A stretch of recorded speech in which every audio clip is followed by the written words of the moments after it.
I thought Christmas Eve would be about laughter and candlelight until my son-in-law looked at my daughter and called her a fat cow in front of everyone. In that single moment, I realized the marriage I trusted was quietly destroying her. What happened next forced me to choose between keeping the peace or protecting my child at any cost. Before I begin, if you've ever lived through betrayal like this, or watched someone you love slowly disappear inside a relationship, please leave a comment, and subscribe to Voice of Legends. Christmas Eve has always lived softly in my heart. Even now, years later, I can still smell the cinnamon from the simmering cider and hear the old record crackling with carols that never quite stayed on pitch. That night, I truly believed, we were about to have one of those memories you tuck away for comfort. My daughter Lily was coming home with her husband, Mark, and despite the small, nagging worries I carried about him, I told myself families needed grace, especially during the holidays. I told myself love meant overlooking imperfections. I told myself I was being too sensitive, too protective, too much of a mother who hadn't learned how to let go. I wish I had listened to that quiet voice instead. Lily had always been the gentle one. Even as a child, she would apologize when someone bumped into her. She grew up with kindness stitched into her bones, the kind that made teachers praise her and strangers trust her. When she met Mark, she told me he was confident, driven, outspoken. I noticed other words hovering just beneath the surface: controlling, sharp, dismissive, but I swallowed them. He had a way of smiling while correcting her, of joking while belittling, of speaking over her as if it were the most natural thing in the world. Every time I saw it, I felt a small twist in my chest. Still, Lily insisted she was happy, and I wanted to believe my daughter knew her own life better than I did.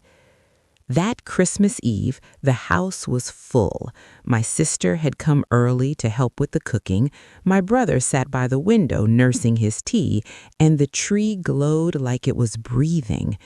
When Lily and Mark arrived, snow dusting their coats, I noticed right away how tired she looked. Not just sleepy, worn as if rest never quite reached her. Mark kissed my cheek with exaggerated warmth and immediately began critiquing the decorations, joking that we still lived like it was the 90s. Everyone laughed politely. Lily smiled, but it didn't reach her eyes. As the evening unfolded, I watched more closely than I ever had before. Mark corrected Lily's stories, interrupted her mid-sentence, laughed when she mispronounced a word.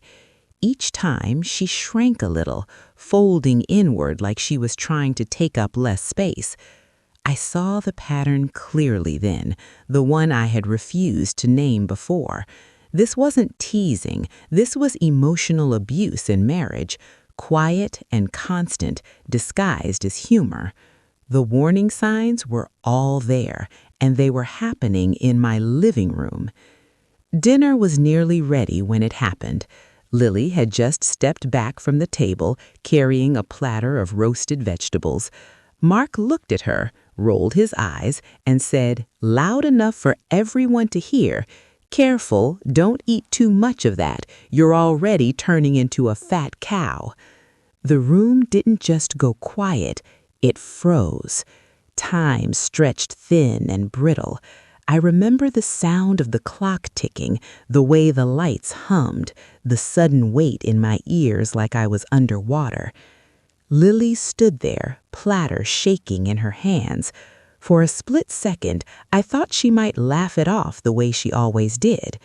Instead, her face drained of color. Her eyes dropped to the floor. That was the moment I understood how often this must have happened, how many times he had insulted her when no one else was watching. My son-in-law had humiliated my daughter at Christmas, and he had done it without hesitation, without shame, as if her dignity meant nothing at all. I felt something break open inside me. Anger, yes, but also guilt. Guilt for every time I had ignored my instincts. Guilt for trusting that love alone would protect her. I heard my sister gasp softly, my brother shift uncomfortably, but no one spoke. Mark chuckled, clearly pleased with himself, and reached for his drink. That casual cruelty told me everything I needed to know about toxic husband behavior. This wasn't a mistake. This was who he was. I took a breath so deep it hurt. My voice, when it came, surprised even me. It was steady, low, and unmistakably furious. I told him that no one spoke to my daughter that way in my home. I told him that calling your wife names was not humor, not honesty, and certainly not love. He looked at me with disbelief, as if I had broken some unspoken rule by defending her. For the first time, Lily looked up. Our eyes met, and in hers I saw fear tangled with something else, hope, fragile but present. Mark tried to laugh it off, saying everyone was too sensitive, that it was just a joke. That word, joke, hung in the air like smoke. I asked him calmly if Lily was laughing. She wasn't. Her shoulders were trembling now, and the platter had been set down, untouched. That's when I knew this was no longer just a family confrontation at Christmas. This was a reckoning. I stepped closer to Lily and put my hand on her back. It felt like grounding myself as much as her. I told her she didn't deserve to be spoken to that way, not tonight, not ever. The room seemed to exhale. Mark's face hardened. He muttered something about everyone ganging up on him, about how he couldn't say anything without being attacked. The classic deflection of an abusive spouse, shifting blame, painting himself as the victim.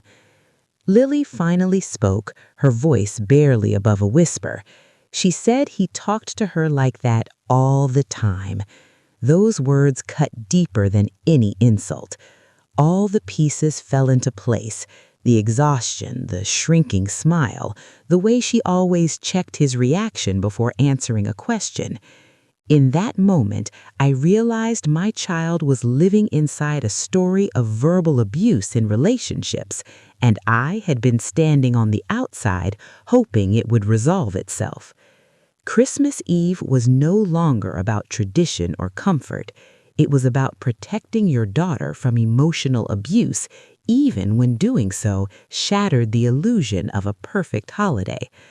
I didn't know yet how this night would end or what choices Lily would make, but I knew one thing with painful clarity. Silence was no longer an option. I thought Christmas Eve would be about laughter and candlelight until my son-in-law looked at my daughter and called her a fat cow in front of everyone.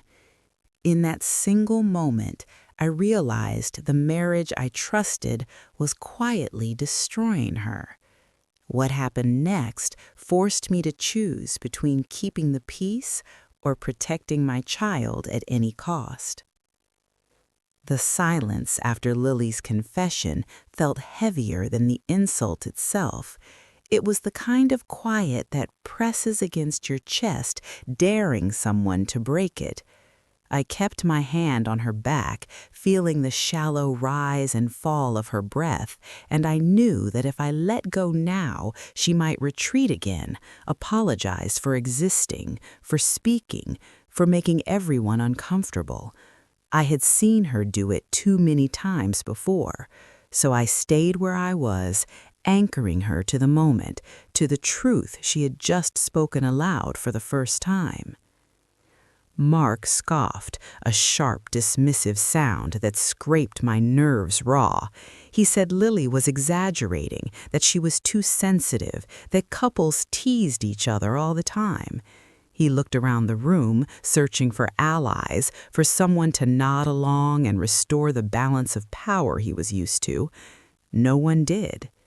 My sister's lips were pressed tight, my brother stared at the table, and even the carols seemed to falter in the background. This was no longer a private matter. This was a holiday family drama story unfolding in real time, and everyone could see it for what it was. I asked Mark, quietly but firmly, how often he commented on Lily's body. He shrugged as if it were a minor detail and said something about motivation, about honesty, about how he didn't want her to let herself go. Each word landed like a small blow. I watched Lily flinch, and I realized how deeply those words must have carved into her sense of self over the years. Emotional abuse in marriage doesn't always shout. Sometimes it erodes, slowly and persistently, until the person you love barely recognizes themselves. I told Mark that love was not measured by cruelty, and marriage was not a license to wound.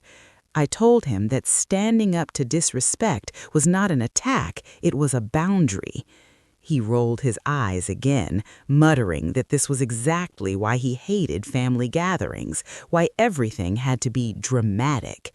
That word, dramatic, stung almost as much as the insult. It was another way of minimizing harm, another way of telling Lily that her pain was inconvenient. Lily's voice shook when she spoke again. She said she tried to be better, to eat less, to dress differently, to laugh when he joked so he wouldn't get angry. She said she thought if she could just fix herself, the tension would disappear. Hearing my daughter describe her life like a constant negotiation broke something open in me. This was not just a husband who insulted his wife in front of family. This was a man who had trained her to believe love was conditional, fragile, always one mistake away from being withdrawn. I felt a surge of regret for every holiday I had smiled through, every dinner where I had noticed his sharp tone and told myself it wasn't my place. Realizing your child is in an abusive marriage doesn't come with a single moment of clarity. It comes with a flood of memories you suddenly see in a different light. The times she canceled visits because Mark was stressed, the way she always asked him before making plans, the apologies she made for things that weren't her fault. All the warning signs of an abusive spouse had been there, quietly waving, and I had looked away. Mark stood up abruptly, his chair scraping against the floor.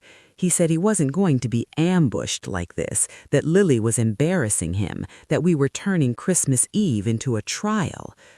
I told him calmly that no one was forcing him to stay. The words surprised me with their steadiness. For once, I wasn't trying to smooth things over. I wasn't trying to preserve appearances. I was choosing my daughter. Lily looked at him then, really looked at him, and I saw something shift in her expression. The fear was still there, but it was joined by a flicker of resolve. She asked him, quietly, if he was sorry. Not sorry he got caught, not sorry everyone heard, but sorry for hurting her. He hesitated just long enough to answer honestly, and then said she was blowing things out of proportion. That hesitation told her everything. She took a step back from him and closer to me. It was a small movement, almost imperceptible, but it felt monumental. For years she had been leaning toward him, bending herself to fit his expectations. Now she was leaning toward safety, toward truth, toward herself. I wrapped my arm around her shoulders, feeling the tension ripple through her body as she allowed herself to be held.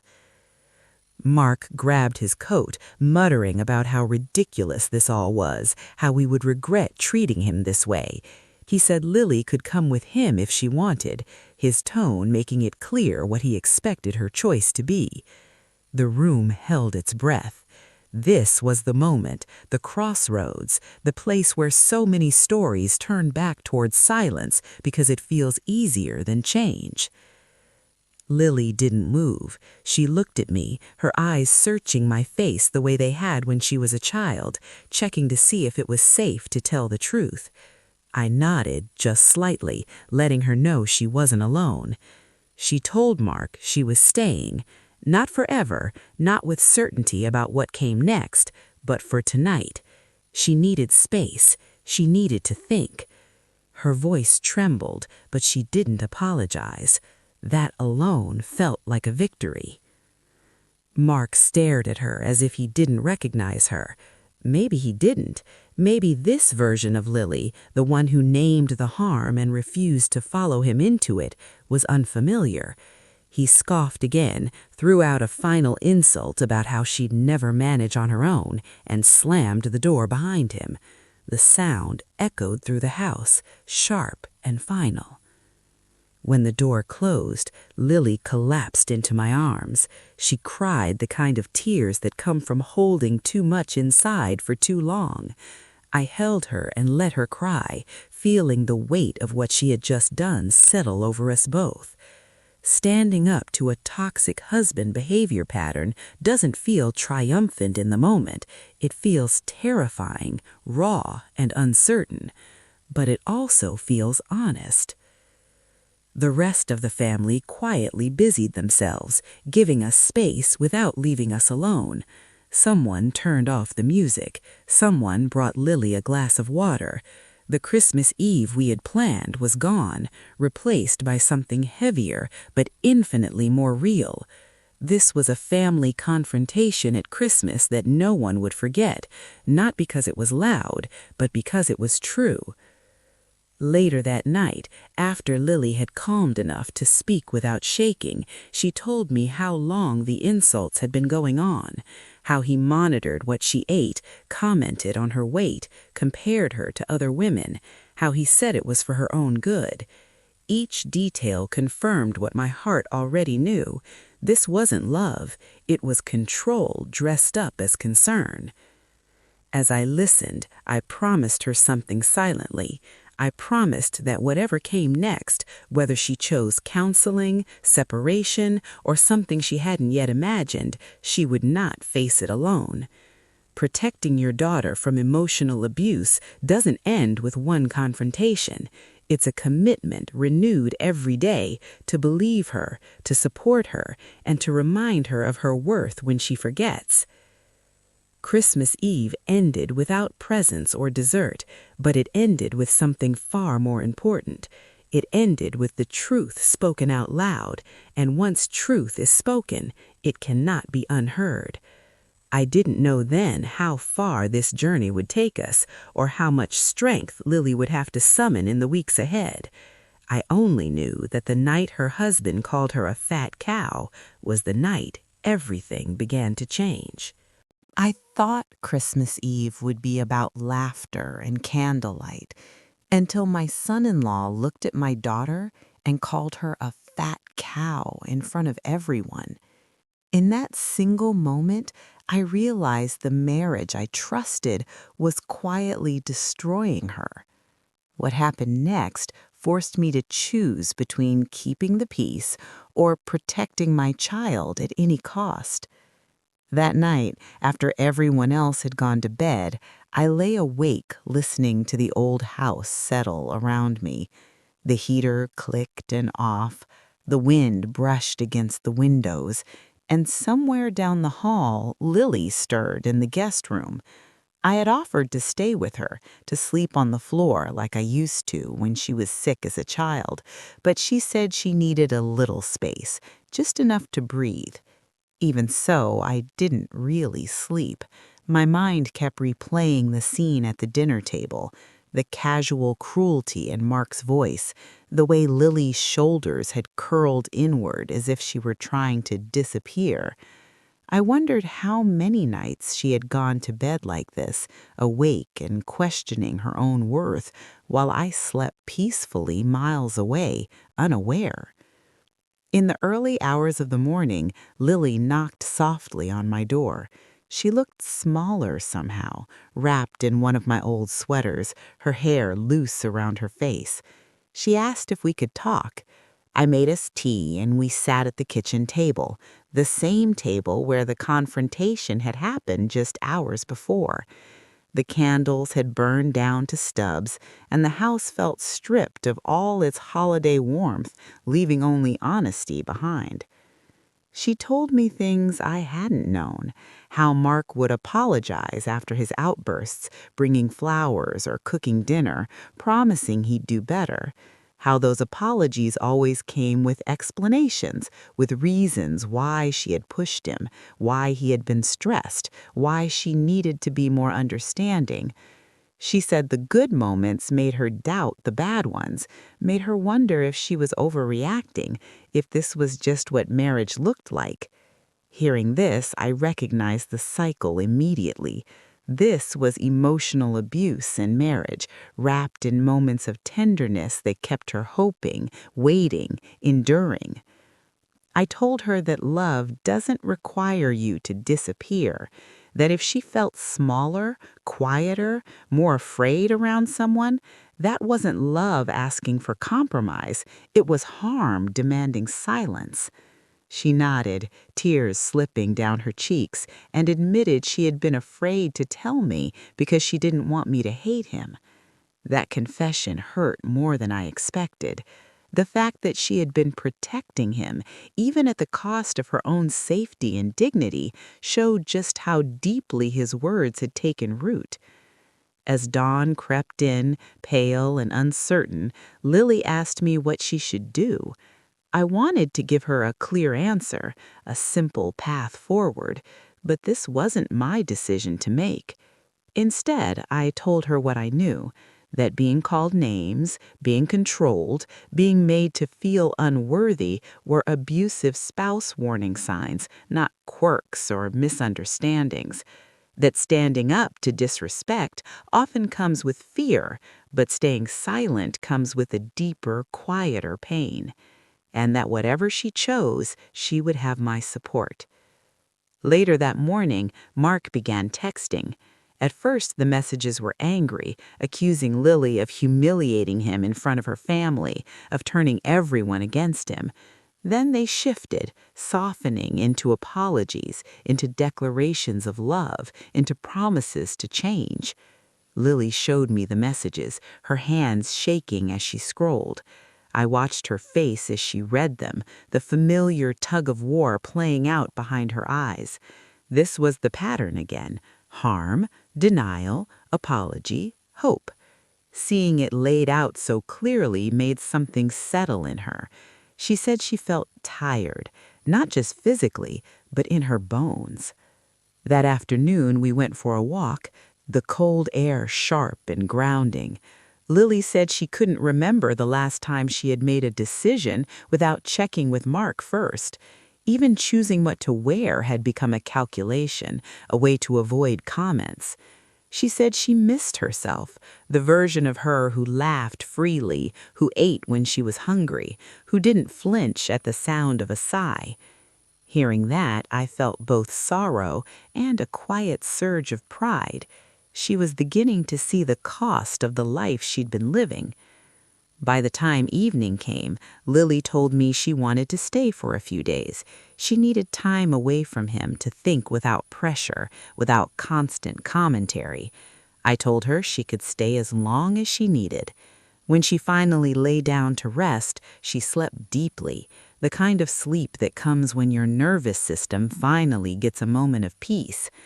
Watching her sleep, I realized how long she had been living in a state of quiet alert, always bracing for the next remark, the next criticism.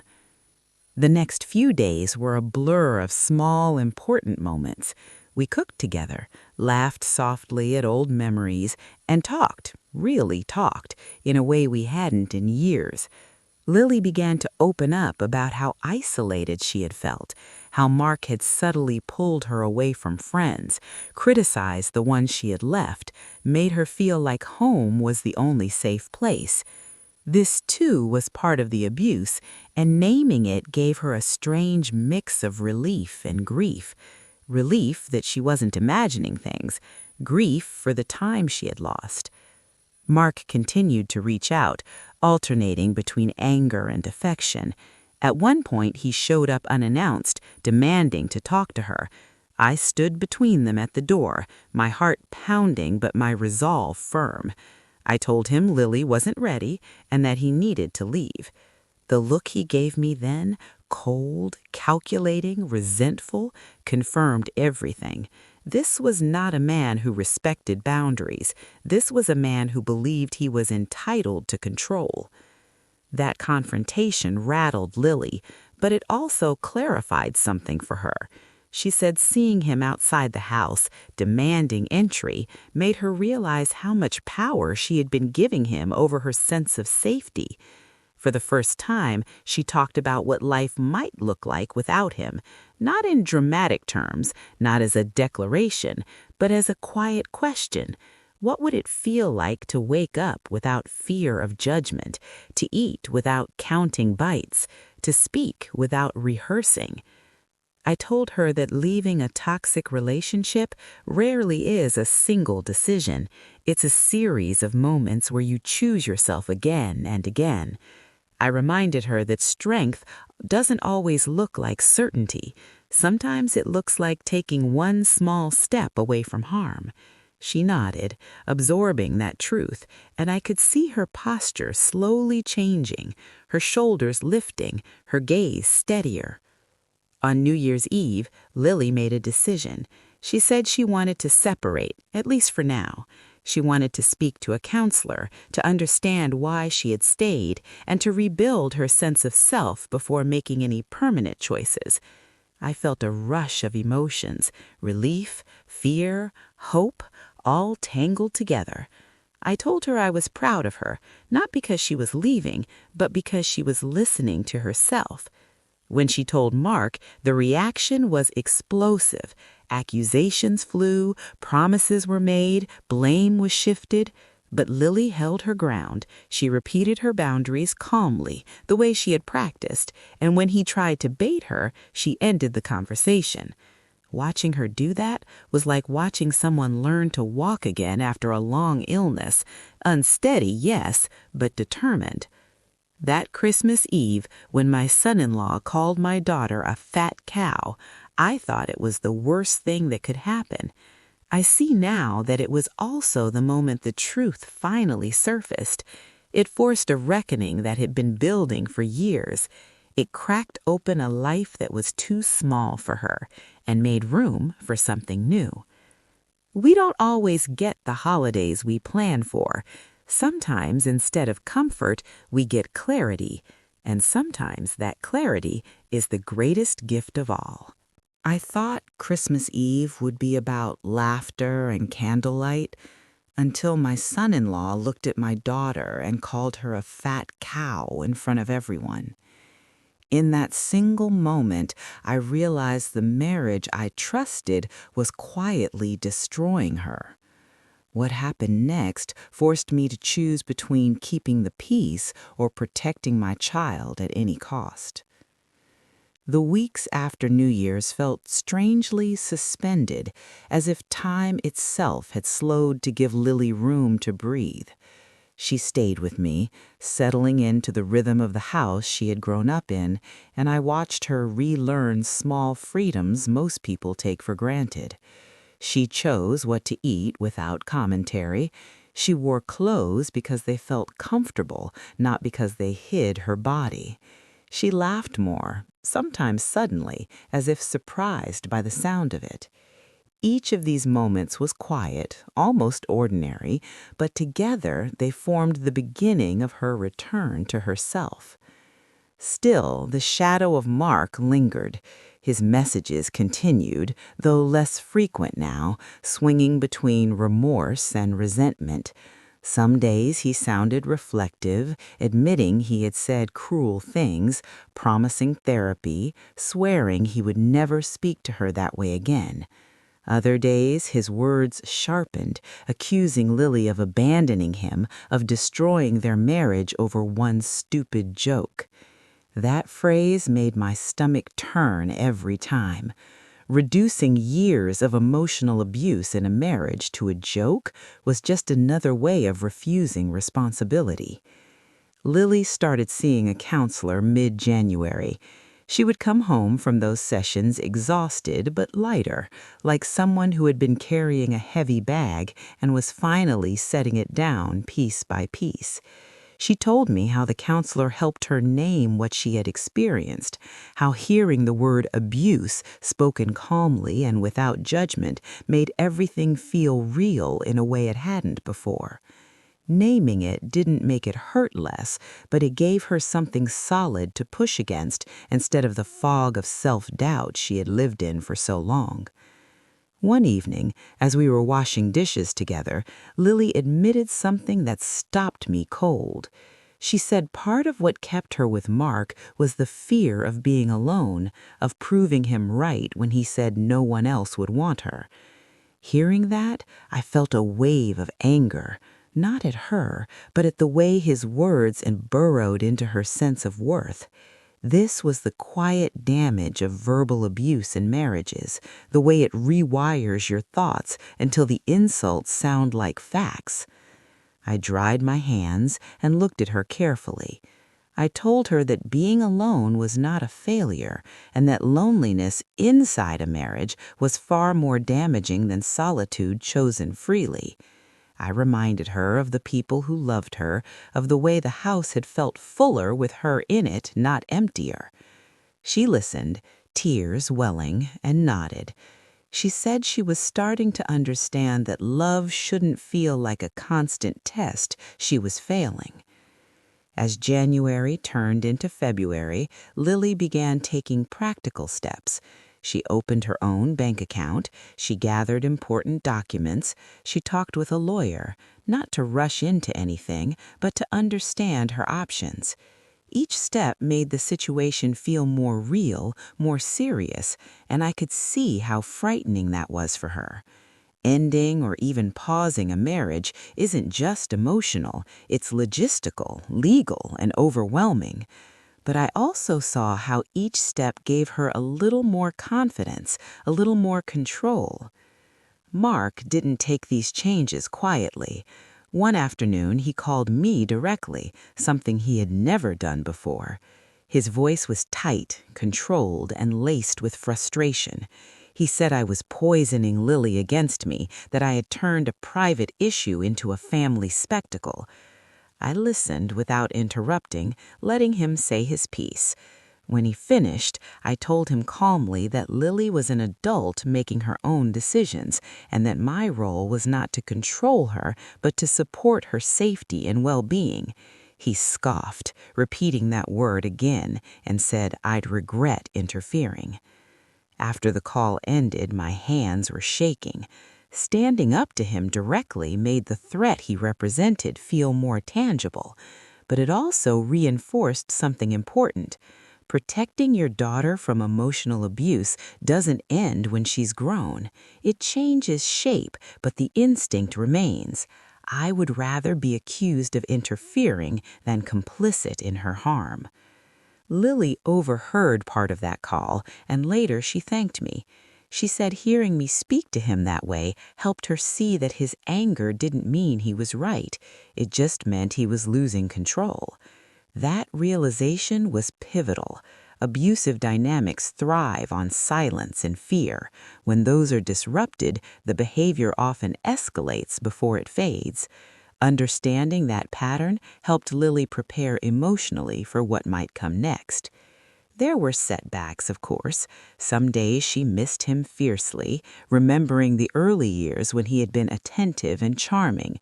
She wondered aloud if she was giving up too soon, if people could really change. I didn't dismiss those feelings. Love doesn't evaporate just because harm exists.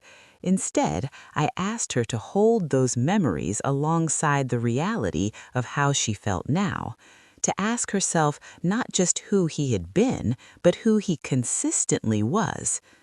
One afternoon, she received a long email from Mark detailing how hurt he was, how betrayed he felt, how much he was suffering. The message was carefully crafted, heavy with emotion, light on accountability. Lily read it twice, then closed her laptop. She said something had shifted. She could feel the pull, the old urge to comfort him, to make his pain go away even at the expense of her own, but she didn't act on it. She recognized it for what it was, another test of her boundaries. By early March, Lily decided to move into a small apartment closer to her work. It wasn't a dramatic break, it was a practical one. She needed her own space, a place that belonged to her alone. Helping her move was bittersweet. I watched her arrange furniture, choose where things went, take up space without apology. It felt like witnessing the beginning of a new chapter, even though the old one hadn't fully closed yet. On the night she spent her first evening there, she called me just to say goodnight. Her voice sounded steadier, calmer. She said the apartment felt quiet in a good way, like a blank page instead of an empty room. After we hung up, I sat for a long time thinking about how close we had come to missing this moment. How easily that Christmas Eve insult could have been brushed aside, laughed off, buried under tradition and denial. Family confrontation at Christmas is never something anyone plans. We want holidays to smooth things over, not tear them open. But sometimes it takes a moment of undeniable cruelty to force the truth into the light.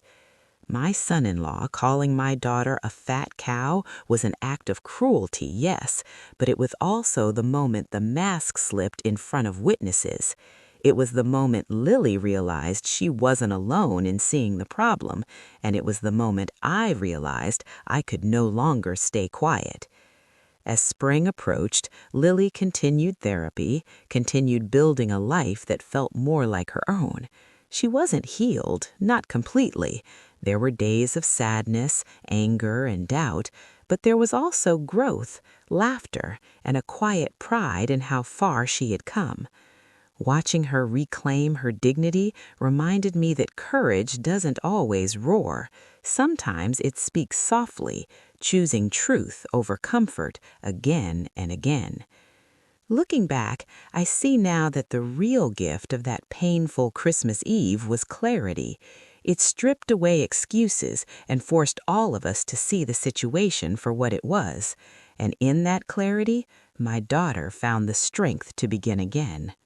I thought Christmas Eve would be about laughter and candlelight until my son-in-law looked at my daughter and called her a fat cow in front of everyone. In that single moment, I realized the marriage I trusted was quietly destroying her. What happened next forced me to choose between keeping the peace or protecting my child at any cost. Spring brought with it a gentler light, the kind that slips through windows and makes everything feel temporarily possible.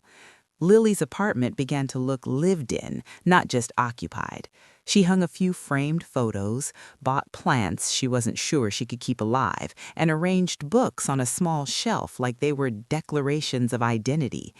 Every time I visited, I noticed something new, some small choice she had made entirely for herself. Those choices mattered more than she realized. They were proof that her life was no longer being negotiated moment by moment. Mark, however, had not faded quietly into the background. His attempts to reassert himself became subtler, more strategic. He sent messages on anniversaries, on days he knew would be emotionally charged. He apologized again, this time with more polish, referencing therapy articles, using the language of accountability without quite owning the harm. Lily showed me one message where he said he was working on himself and hoped she would meet him halfway. That phrase stayed with me. Halfway between safety and harm is still harm. Lily struggled with guilt during this time. She worried about being unfair, about not giving him enough chances. I reminded her that chances lose their meaning when they are endless and one-sided. Standing up to disrespect doesn't require you to destroy someone else. It requires you to stop sacrificing yourself.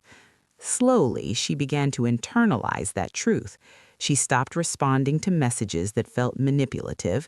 She kept her communication brief and factual. Each boundary she maintained strengthened the next one.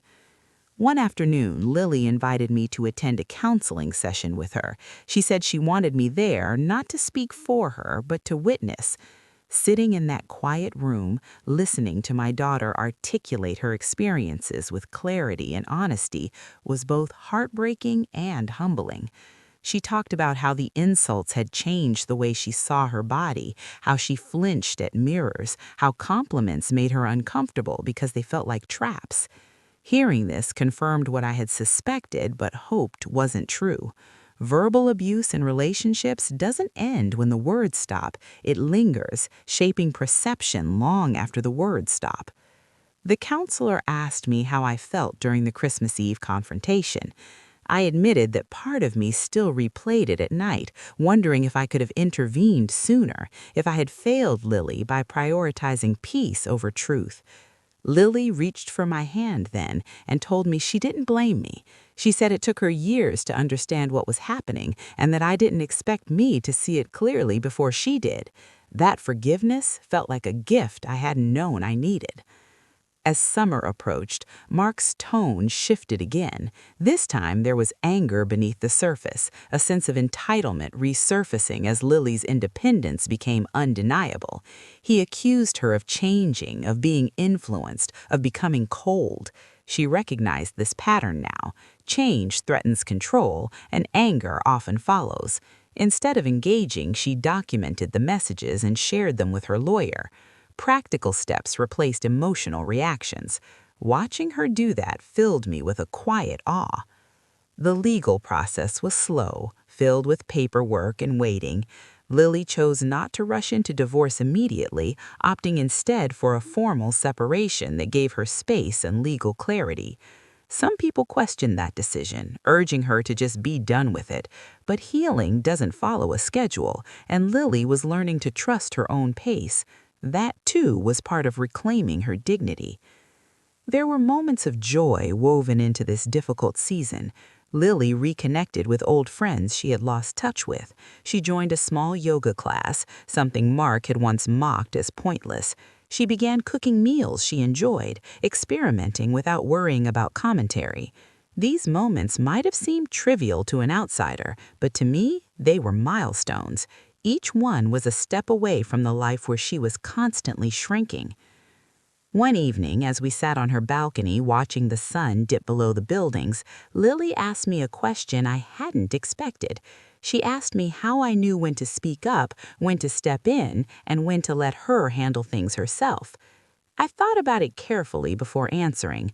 I told her that as a mother, that line is never perfectly clear, but I had learned that silence helps no one when harm is present. Speaking up doesn't mean taking over, it means refusing to pretend that everything is fine when it isn't. She nodded, absorbing that, and said she wished more people understood that. So often, she said, people encouraged her to keep the peace, to be patient, to forgive. Very few asked if she felt safe, if she felt respected. That observation stayed with me. Family confrontation at Christmas had been uncomfortable, yes, but it had also been a rare moment where the truth was prioritized over comfort, and that had made all the difference. By late summer, Lily had made her decision. She told me she was ready to move forward with divorce, not out of anger, not as revenge, but out of clarity. She said she no longer wanted to build her life around managing someone else's behavior. She wanted a life that felt expansive, not constricted. Hearing that, I felt a mixture of sadness for what she had endured and pride for the strength she had found. When Mark received the news, his reaction was predictably volatile. He blamed me again, blamed her therapist, blamed stress, blamed everything except his own actions. Lily listened, stated her decision, and ended the call. There were no dramatic speeches, no raised voices, just a quiet refusal to continue the cycle. That calm resolve was something she had earned through months of emotional work. The months that followed were not easy. Divorce brought its own grief, its own sense of failure and loss. Lily mourned not just the marriage, but the future she had imagined, the version of love she had hoped for. I sat with her through those moments, reminding her that grief doesn't mean regret, it means she cared deeply, even when she was being hurt. Looking back, it's impossible not to trace everything to that Christmas Eve. The night my son-in-law called my daughter a fat cow was the night the truth refused to stay hidden.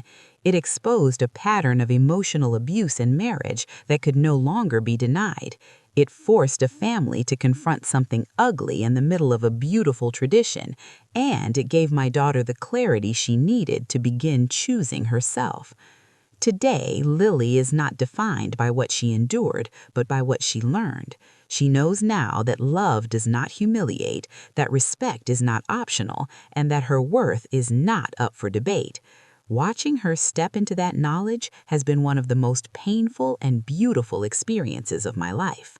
I thought Christmas Eve would be about laughter and candlelight, until my son-in-law looked at my daughter and called her a fat cow in front of everyone. In that single moment, I realized the marriage I trusted was quietly destroying her. What happened next forced me to choose between keeping the peace or protecting my child at any cost. Autumn arrived quietly, the way it often does, with cooler mornings and leaves turning without asking anyone's permission. By then, Lily had settled into a rhythm that felt steady, even if it was still tender around the edges. The divorce proceedings were underway, slow and methodical, forcing her to revisit parts of her life she would have preferred to leave behind. Paperwork has a way of turning memories into line items, of reducing years of feeling into dates and signatures. Some days it overwhelmed her. Other days it gave her a sense of closure she hadn't known she needed. One afternoon, Lily came to my house with a small box of old photographs. She said the lawyer had asked for documentation of shared assets, and in the process of looking for receipts, she had found these instead. We sat together on the living room floor, sorting through images of birthdays, vacations, and early holidays with Mark. In the earliest pictures, Lily looked radiant, her smile wide and unguarded. As the years went on, that smile became more careful, more restrained. Seeing that progression laid out so plainly made my chest ache. It was visual proof of what emotional abuse in marriage does over time, how it slowly dims a person's light. Lily noticed it too. She ran her fingers over one photo and said softly that she hadn't realized how much she had changed until now. I told her that the light hadn't gone anywhere, it had just been covered. That was the thing about harm. It obscures, but it doesn't erase. She smiled at that, a real smile, and placed the photos back in the box with a sense of finality. As word of the separation spread through extended family and acquaintances, reactions varied. Some people were supportive, expressing relief that Lily had gotten out of a harmful situation. Others were less understanding, asking pointed questions, suggesting counseling one more time, implying that marriage required endurance. Lily found those conversations difficult, especially when they came from people who hadn't witnessed the cruelty firsthand. I reminded her that not everyone deserves access to her story and that she didn't owe explanations to anyone who minimized her pain. One comment in particular stayed with her. A distant relative told her that all couples say things they don't mean, and she shouldn't let one bad Christmas define her marriage. Lily came home shaken, doubting herself all over again.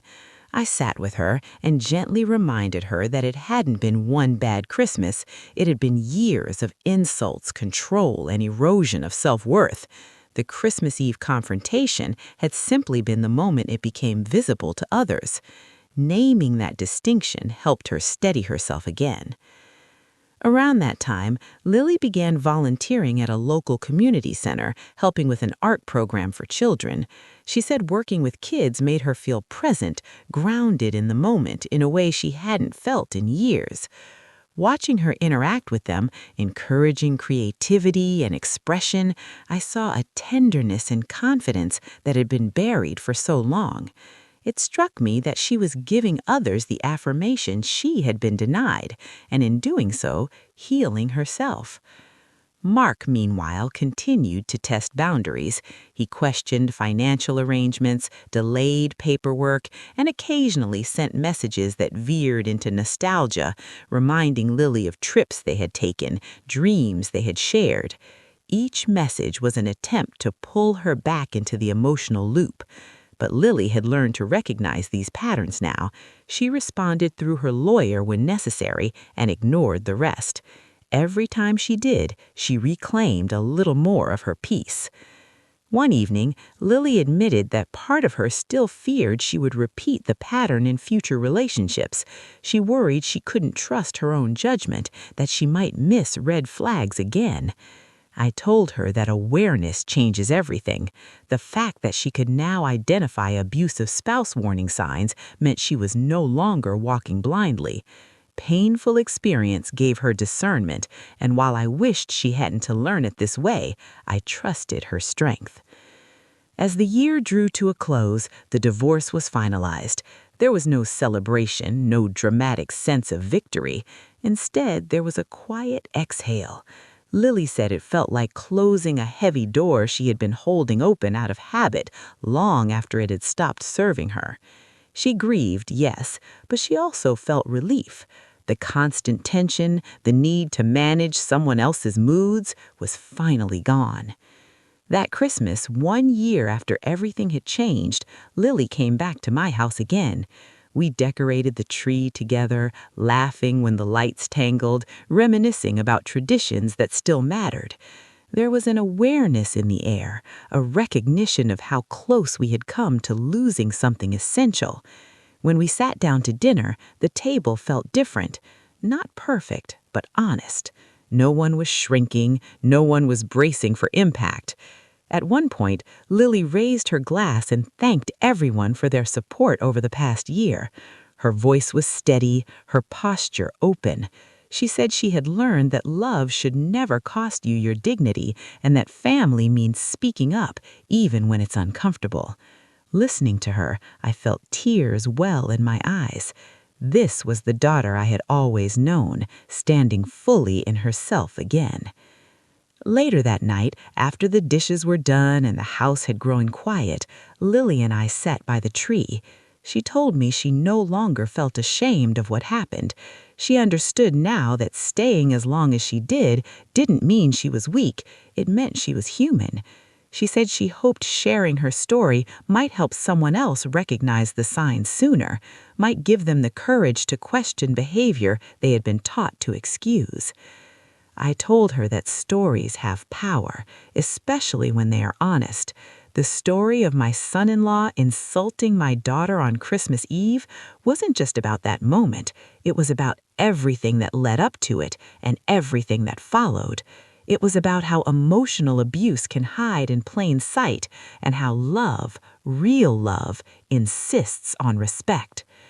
As I watched the lights twinkle on the tree, I thought about how easily things could have gone differently, how silence could have prevailed, how Lily might have returned to a life that was slowly breaking her down.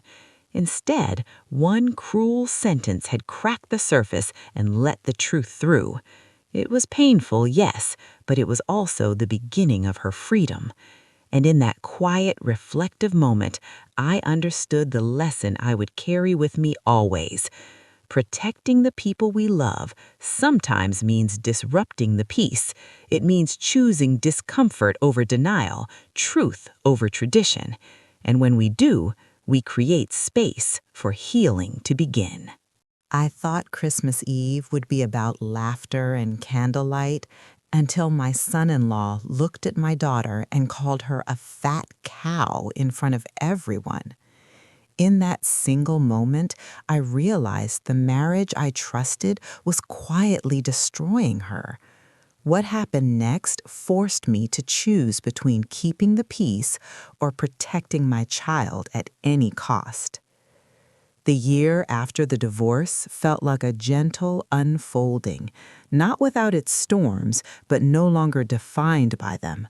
Lily moved through her days with a new kind of awareness, as if she were learning the language of herself again after years of speaking in someone else's terms. I noticed it in the way she made plans without second guessing, in how she spoke about the future without shrinking her expectations. Healing, I learned, isn't loud, it's subtle, revealed in moments where fear no longer gets the final say. Lily began to talk about dating again, not with excitement, but with curiosity. She was cautious, observant, paying attention to how she felt around people rather than how they made her feel about herself. She told me she had started asking questions she'd never thought to ask before. Did she feel safe expressing disagreement? Did she feel heard without having to justify herself? Did laughter come easily without an edge? These questions weren't walls, they were filters shaped by experience. I felt a quiet relief knowing she carried them now. One afternoon, Lily shared something that surprised me. She said she had been rereading old journal entries from her marriage, ones she had almost thrown away. In them, she found versions of herself trying to explain away hurtful moments, trying to convince herself that things weren't that bad. Reading them now, with distance, made the pattern unmistakable. She said it was like hearing someone else speak, someone desperate to be loved enough to endure almost anything. That realization didn't fill her with shame, it filled her with compassion for the woman she had been. Around the same time, Lily was invited to speak at a small support group hosted by her counselor, a gathering of people navigating emotionally abusive relationships. She hesitated at first, unsure if she was ready to share her story so openly, but something in her wanted to speak, not as an expert, but as someone who had been there. I went with her, sitting quietly in the back as she talked about how subtle the abuse had been at first, how it hid behind jokes and concern, how long it took her to name it. When she mentioned the Christmas Eve incident, the room grew still. She didn't dramatize it. She simply stated what had happened, how hearing those words in front of others had shattered her ability to minimize them. She said it wasn't the insult alone that changed everything, it was the clarity that came with witnesses. Watching her speak, I felt an overwhelming mix of pride and humility. Her pain had not been wasted. It had become a source of connection, a mirror for others still questioning their reality. After the meeting, several people approached her, thanking her for her honesty. One woman said she had been told she was too sensitive for years and had started to believe it. Lily listened, offered no grand advice, just understanding. On the drive home, she said something that stayed with me. She said she finally understood that telling the truth wasn't about revenge or validation, it was about reclaiming her own voice. Meanwhile, my own reflections deepened. I began to examine the ways I had been taught to prioritize harmony over honesty, to smooth things over rather than confront discomfort. That Christmas Eve had forced me to unlearn some of those habits. I realized how often we confuse silence with kindness, how often we tell ourselves it's not our place to intervene.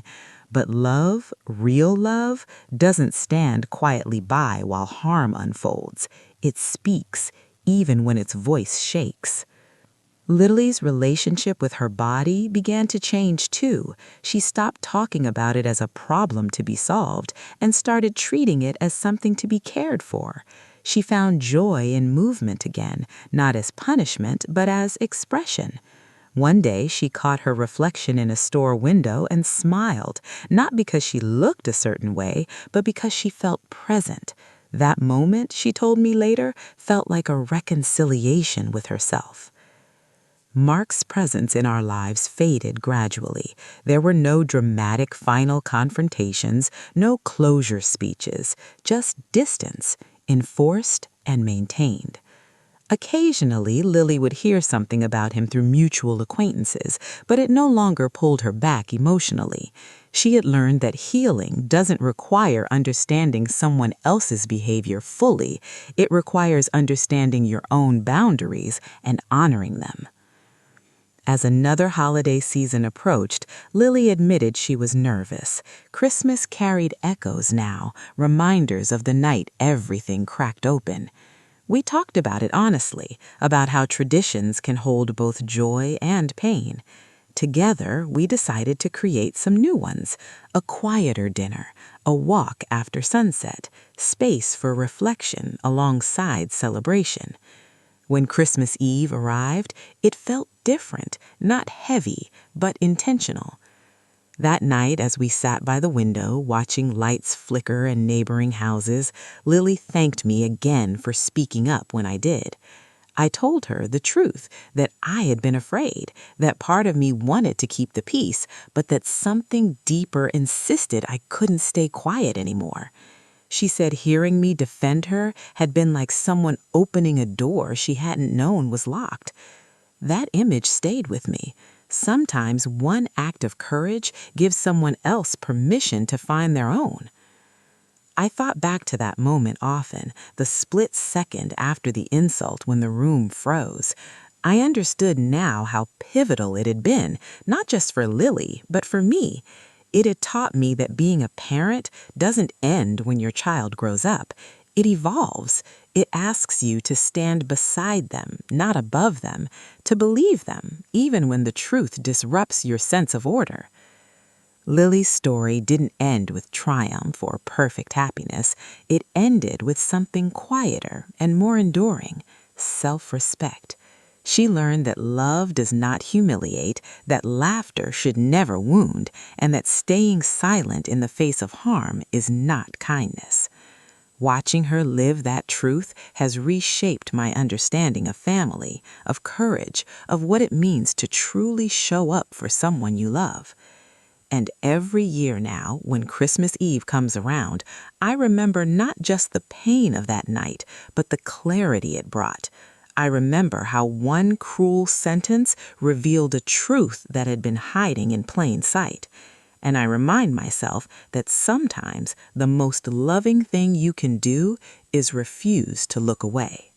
I thought Christmas Eve would be about laughter and candlelight, until my son-in-law looked at my daughter and called her a fat cow in front of everyone. In that single moment, I realized the marriage I trusted was quietly destroying her. What happened next forced me to choose between keeping the peace or protecting my child at any cost. Time has a way of softening sharp edges without erasing their meaning. By the time Lily had been on her own for nearly 2 years, the story of her marriage no longer felt like an open wound, but like a scar she understood. It didn't define her, but it informed her. Watching that shift happen was one of the quiet privileges of my life. Healing, I learned, isn't about forgetting, it's about remembering without being undone. Lily's life grew fuller in ways that had nothing to do with romance. She took a weekend writing class on a whim, something she had always wanted to try but had been told was impractical. She filled notebooks with reflections, fragments of memory, and small observations about the world around her. Writing, she said, helped her untangle the past from the present. It gave her language for experiences she had once swallowed whole. One afternoon, she shared a piece she had written about the way insults linger in the body. She described how words can become posture, how they teach you to hunch your shoulders and lower your gaze.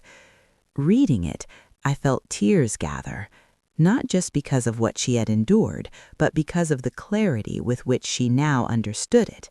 She wasn't blaming herself anymore. She was bearing witness to her own survival. Our relationship deepened in unexpected ways during this time. We talked more openly than we ever had before, not just about her marriage, but about my own life, my own regrets and choices. I admitted to times when I had stayed silent in my younger years, believing endurance was a virtue. Lily listened with compassion, not judgment. There was a mutual recognition that each generation carries its own lessons, often learned the hard way. At the community center, Lily's involvement grew. She began helping facilitate support circles, not as a leader, but as a steady presence. People trusted her because she didn't rush them toward conclusions. She understood how complicated leaving can be, how fear and hope can coexist. Seeing her in that role, offering patience instead of pressure, I realized how deeply she had integrated her experience. She wasn't trying to save anyone, she was simply showing what was possible. Occasionally, someone would ask me how I found the courage to confront Mark that Christmas Eve. The truth is, I didn't feel courageous at the time. I felt protective, frightened, and deeply sad. Courage, I've come to believe, often arrives after the fact, once we understand the weight of what we've done. In the moment, it's just a decision not to stay silent. Lily eventually began seeing someone new, slowly and thoughtfully. She didn't rush to introduce him to the family, wanting to be sure of her own footing first. When she finally did, I noticed the differences immediately. He listened when she spoke, he didn't correct her stories or joke at her expense. When they disagreed, there was no edge of contempt, no need for her to shrink. Watching them together, I felt a cautious hope, not because she needed someone, but because she had chosen someone who met her where she stood. She was honest with him about her past, about the marriage, about the emotional abuse she had endured. She told me later that his response mattered more than his words. He didn't minimize it, he didn't rush to reassure her that he was not like that. He simply listened and asked what support looked like for her. That, she said, was when she knew she was on different ground. As another Christmas approached, Lily suggested hosting a small gathering at her apartment. It felt symbolic, a reclaiming of a night that had once been so painful. We kept it simple. A few close friends, a modest meal, candles, and quiet music. There was laughter, but there was also space for reflection. At one point, Lily raised a toast, thanking everyone for being part of her life in ways that honored who she was becoming. No one mentioned Mark. His absence felt natural, not forced. Later that evening, Lily and I stepped outside into the cold air, watching our breath form small clouds. She said she had been thinking about forgiveness, about whether she owed it to Mark or to herself. I told her that forgiveness is not a requirement for healing. It's a personal choice, one that can take many forms. Sometimes forgiveness looks like release, sometimes it looks like distance. She nodded, saying she felt no urge to revisit the past, no need to resolve it further. That, too, was a kind of freedom. I thought about how different things might have been if I hadn't spoken up that first Christmas Eve, if the insult had been laughed off, if Lily had been left alone with her pain. The thought made my chest tighten. We can never know all the outcomes of our choices, but we can know when silence would have been a betrayal of love. That night, love demanded honesty, and honesty had changed the course of our lives. As the years passed, the story of the Christmas Eve incident became something we referenced less often, not because it didn't matter, but because its purpose had been fulfilled. It had been the catalyst, not the conclusion. Lily's life now was defined by intention rather than reaction. She made choices based on what nourished her, not what placated others. That shift radiated outward, influencing her friendships, her work, her sense of self. I found myself changed too. I became more attentive, more willing to ask difficult questions, more alert to the subtle ways harm can disguise itself as humor or concern. When friends confided in me about their own struggles, I listened differently, less eager to offer platitudes, more willing to sit with discomfort. That Christmas Eve taught me that truth, spoken gently but firmly, can be an act of profound care.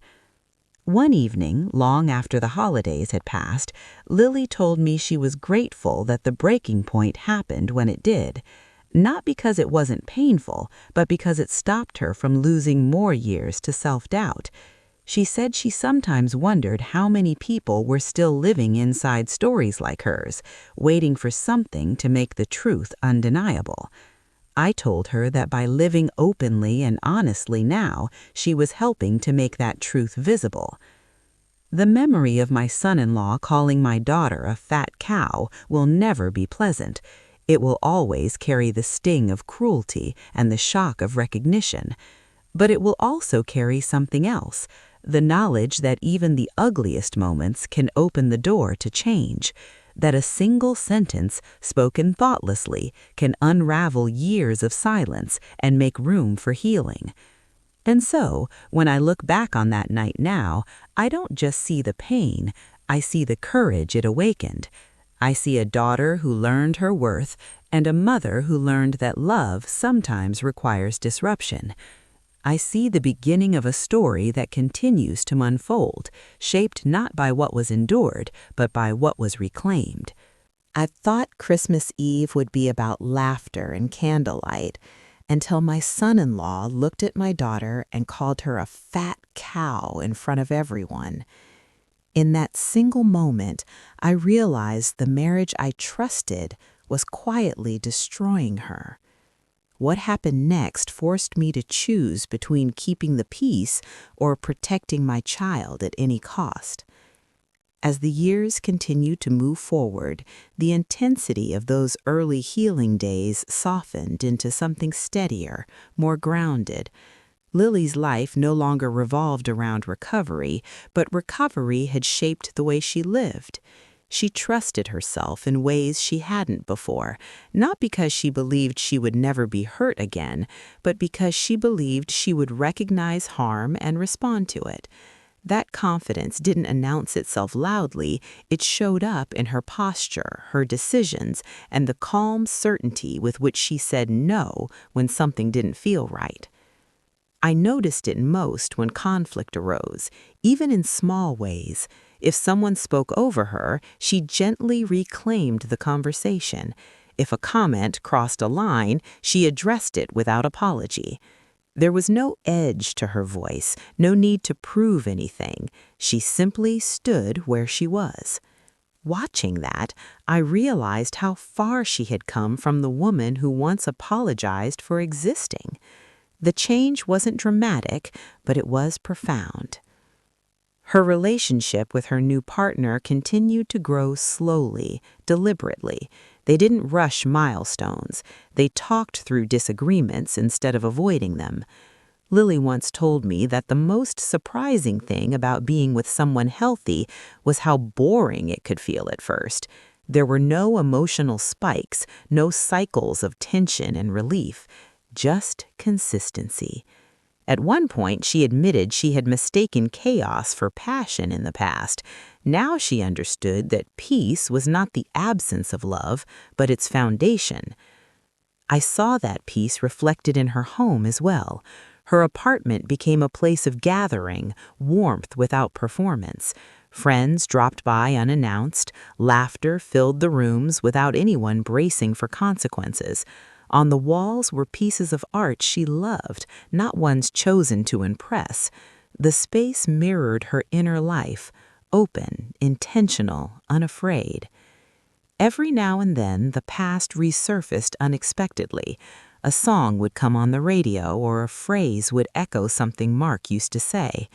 In those moments, Lily didn't spiral the way she once might have. She acknowledged the feeling, named it, and let it pass.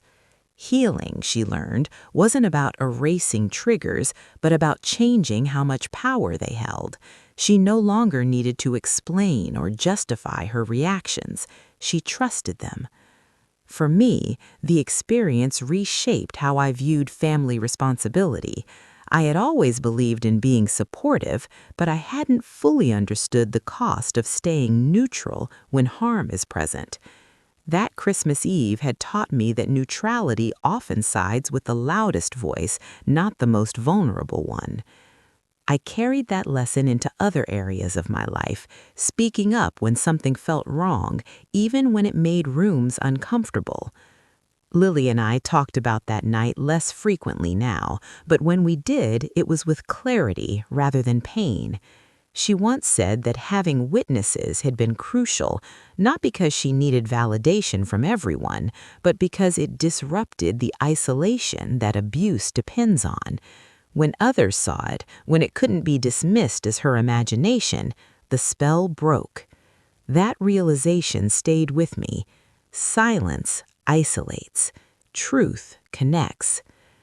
One afternoon, while helping her reorganize a closet, Lily found the old sweater she had worn the night she came to my door after Christmas Eve. She held it for a long moment, then folded it carefully and placed it in a donation bag. She said she didn't need to reminders of who she had been in her darkest moments. She honored that version of herself, but she wasn't living there anymore. That act, simple as it was, felt symbolic. Letting go didn't require anger, it required acknowledgement.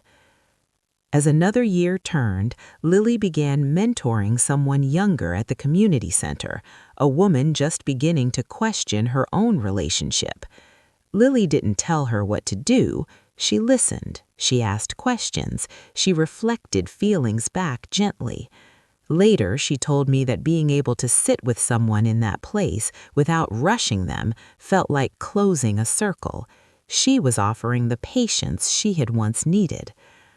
I found myself thinking often about how many families sit around holiday tables, noticing small moments of cruelty and telling themselves it's not their place to intervene. How many times have we watched someone we love shrink and convinced ourselves it's just stress, just a joke, just a bad day? That thought weighed on me. I began speaking more openly with friends and relatives about emotional abuse in marriage, about how it doesn't always look dramatic or violent.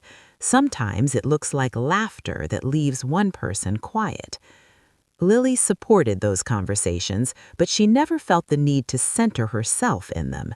Her story belonged to her, and she shared it selectively, with intention. She had learned that vulnerability is powerful only when it's safe. That discernment was another hard-earned skill, one that protected her energy and honored her experience. When Christmas Eve came around again, several years after everything had changed, we marked it quietly. We cooked together, lit candles, and took a walk after dinner. At one point, Lily squeezed my hand and said she no longer dreaded this night. It had become layered, yes, but not frightening. She said it reminded her of how much can change when truth is spoken out loud. Hearing that, I felt a deep, steady gratitude. I realized then that the story didn't belong to pain anymore. It belonged to growth. The insult that once felt like a wound had become a turning point, a line drawn between what would no longer be tolerated and what could be built instead. That reframing didn't excuse what happened, but it transformed its meaning. As a mother, I often reflect on how easily love can become entangled with fear, the fear of conflict, of overstepping, of losing connection. That Christmas Eve taught me that love rooted in fear is fragile, but love rooted in truth is resilient. It can withstand anger, discomfort, even temporary distance. It can lead people back to themselves. Lily's life now is not perfect, but it is hers. She moves through the world with a quiet confidence, aware of her worth and unwilling to bargain it away. Watching her, I know that the most important thing I did that night wasn't confronting my son-in-law, it was standing beside my daughter and refusing to let her pain be minimized. The echoes of that night will always be part of our story, but they no longer define it. What defines it now is what came after: the courage to speak, the strength to leave, and the grace to rebuild. And that, I've learned, is how healing truly takes root. I thought Christmas Eve would be about laughter and candlelight, until my son-in-law looked at my daughter and called her a fat cow in front of everyone. In that single moment, I realized the marriage I trusted was quietly destroying her. What happened next forced me to choose between keeping the peace or protecting my child at any cost. As time moved forward, the sharpness of memory softened into something more reflective. The story of that Christmas Eve no longer lived at the front of our conversations, but it was always there, like a quiet landmark we both knew how to find if we needed to. Lily had grown into a version of herself that felt settled, not because life had become simple, but because she trusted her ability to handle whatever came next. That trust was the real gift that emerged from everything she had endured. I noticed it most in the way she approached uncertainty. When challenges arose at work, she didn't immediately assume she was at fault. When relationships required difficult conversations, she didn't avoid them out of fear of conflict. She listened to her instincts now, the same instincts that had once whispered warnings she didn't yet know how to interpret. Experience had sharpened her awareness, but compassion had softened her self-judgment.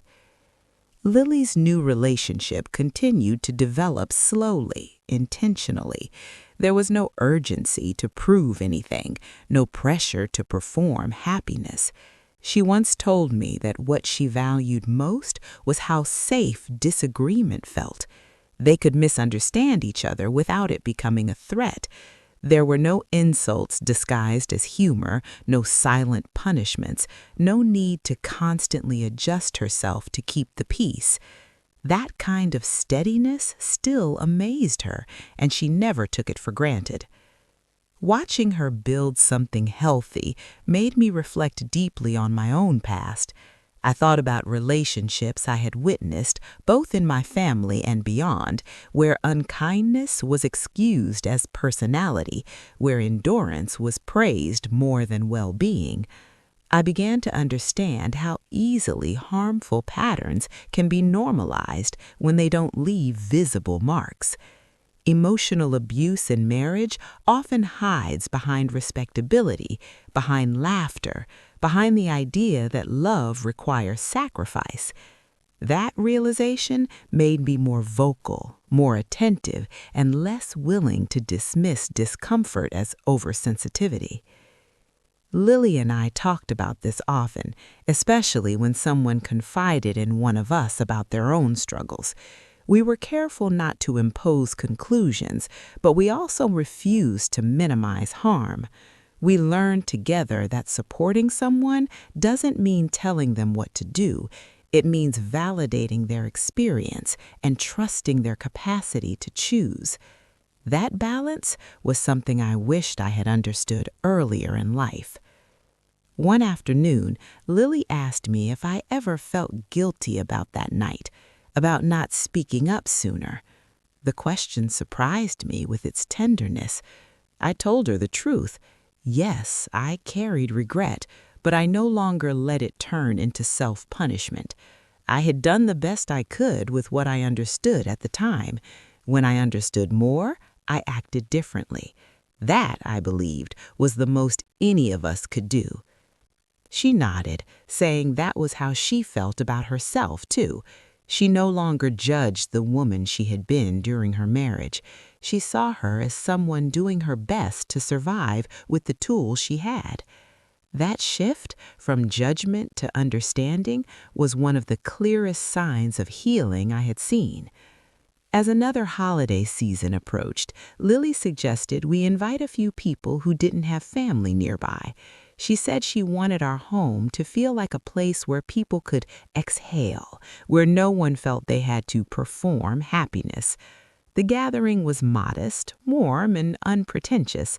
There were conversations, shared stories, and moments of quiet connection.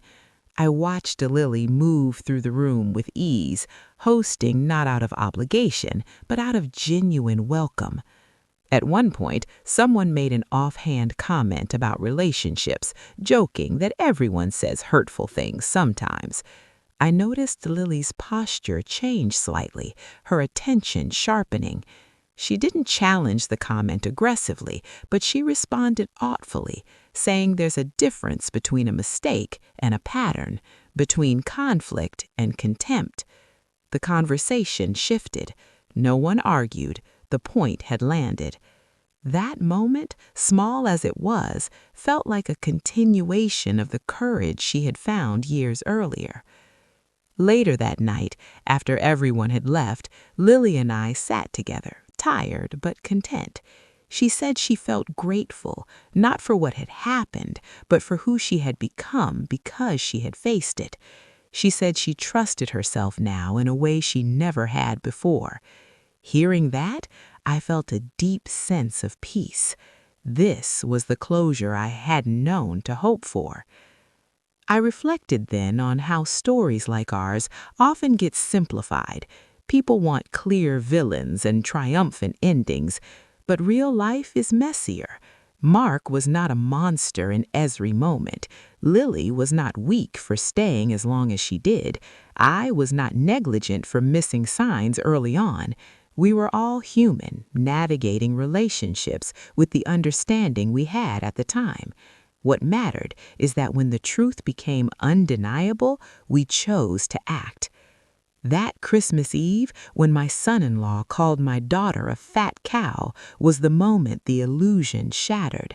It forced us to see what had been hiding behind politeness and denial. It compelled a family to choose between comfort and honesty. The path we chose was painful, but it was real. And reality, even when it hurts, is where healing begins. Now, when I think back on that night, I no longer feel only anger or sadness. I feel a quiet respect for the strength that awakened in both of us. I feel gratitude for the courage Lily found and for the clarity that allowed me to stand beside her without hesitation. I feel hope, knowing that cycles can be broken, that silence can be interrupted, and that love can grow stronger when it is rooted in truth. There is a moral in this story, though it isn't a simple one. It is this: pay attention to how people speak to those they claim to love. Words matter, patterns matter. And when someone you love is being diminished, your voice can be the first step towards their freedom. Speaking up may disrupt a moment, but staying silent can cost someone years. Lily's life today is proof that endings can be beginnings in disguise. She carries her past with wisdom, not bitterness. She knows her worth without needing to defend it. And every Christmas Eve now, when the candles are lit and the house grows quiet, we remember not just what was broken, but what was rebuilt. I thought Christmas Eve would be about laughter and candlelight until my son-in-law looked at my daughter and called her a fat cow in front of everyone. In that single moment, I realized the marriage I trusted was quietly destroying her. What happened next forced me to choose between keeping the peace or protecting my child at any cost. There is a quiet moment that comes after a long journey, when the noise finally settles and you can hear your own breath again.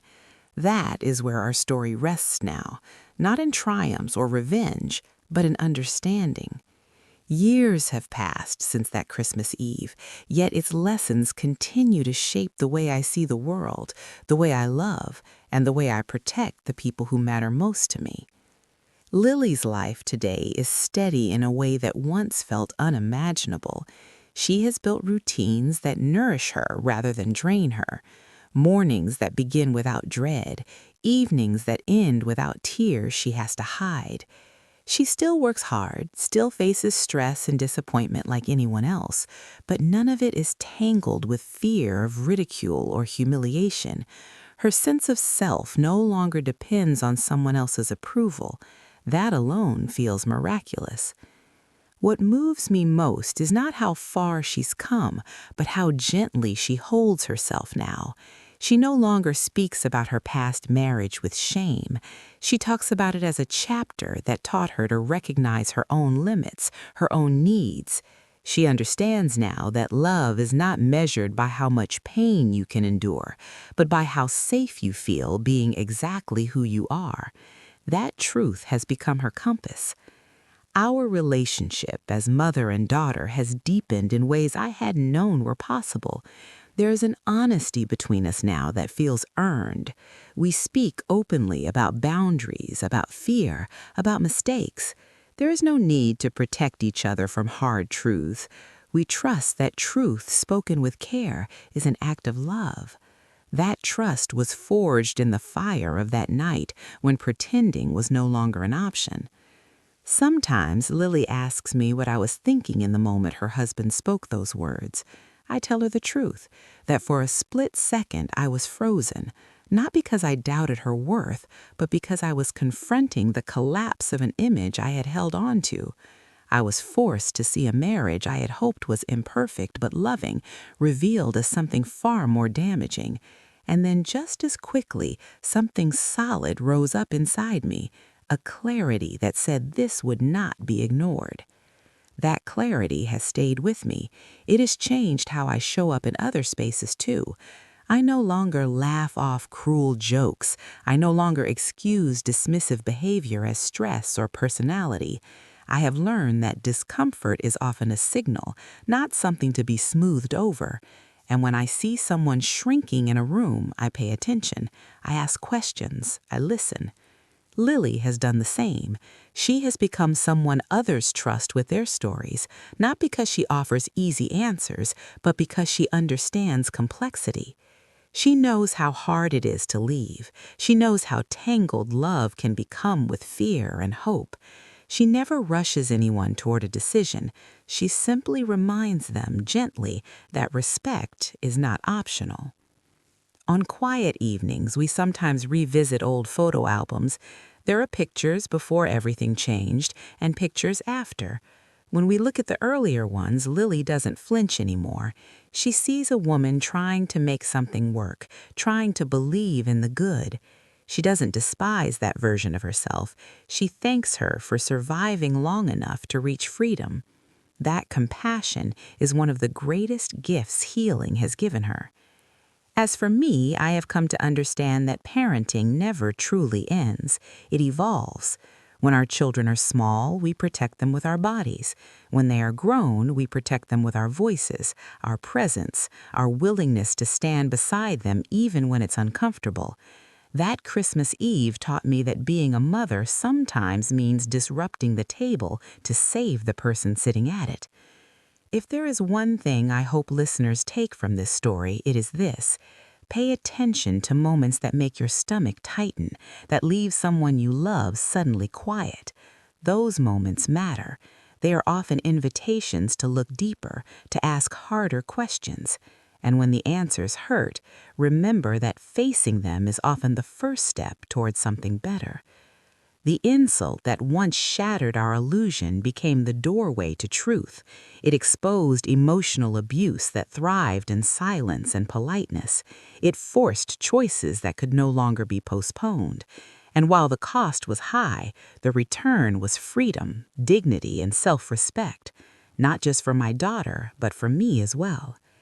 Every Christmas Eve now, we light candles not in fear, but in gratitude. Gratitude for growth, gratitude for honesty, gratitude for the courage it took to say enough. We don't celebrate what happened, we honor what followed. The strength to walk away, the bravery to rebuild, the love that refused to look the other way. This is not just a story about a cruel remark or a broken marriage. It is a story about what happens when truth is spoken aloud, about how one moment, however painful, can become the beginning of a life reclaimed, and about the quiet power of standing up, even when your voice shakes, especially when it's for someone you love.